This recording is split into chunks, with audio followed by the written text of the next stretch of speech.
I would describe my dad as a jokester. We got married right out of high school. Yep, so we've been married for 31 years. Lived in Zimmerman our whole life.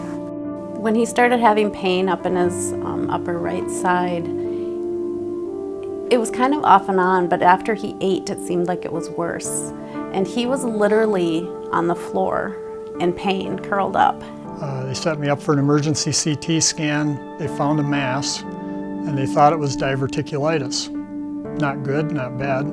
So went in for the colonoscopy. I've had dozens before because I have Crohn's disease.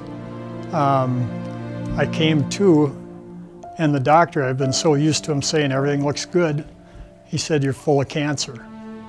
Kind of how I found out, and then it's just been a whirlwind since. It's into chemo, it's, you know, just trying to survive. I would say the best way to describe Dad's journey is ups and downs. There have been really good times. There have been times where we've rejoiced and we've heard a lot of good news. And then there have been times where we just cry and we don't know what to do.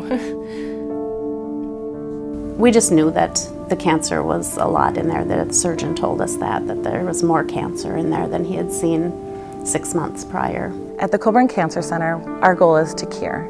Unfortunately, that's not always possible. With Brian, there was a 3-year struggle through cancer with multiple treatments, surgeries, and chemo. And after his last surgery, he wasn't able to continue to go on any treatment. There was no options left. It's wonderful to know that we have options like hospice and bereavement for families like this.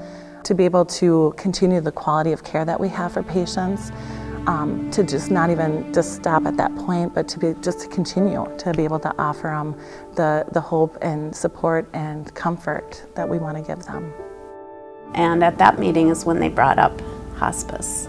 I felt like it was a burden lifted off of me when we went on hospice, just because he tells me everything, and then I have to do something with that information, and I don't always know what to do.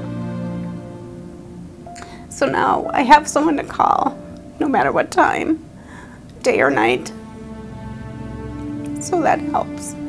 There's just too much joy to grab from everything else in life to be worried every day about, oh my gosh, you know, is tomorrow going to be the big cancer? You know, it's just,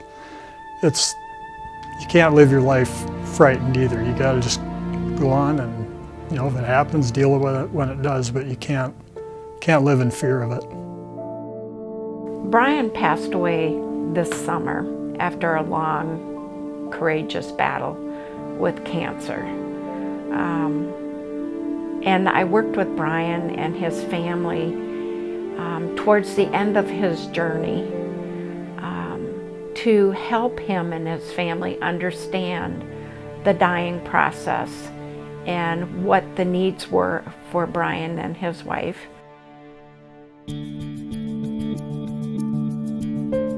Pat is absolutely one of the most amazing people that I've ever met. He was kind to everyone. Everyone absolutely loved him. He never said anything negative about anyone. He was a great example for our boys.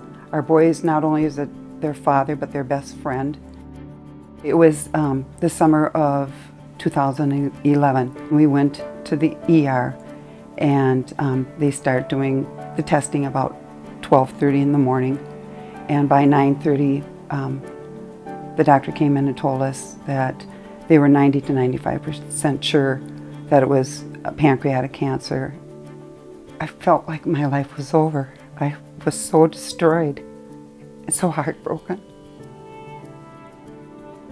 Hospice had informed me of the bereavement. I truly thought that I was a strong person. Bereavement is an important part of the hospice process because it is the continuation of the follow-up that we have with our families. Because somebody dies does not mean that our service ends there.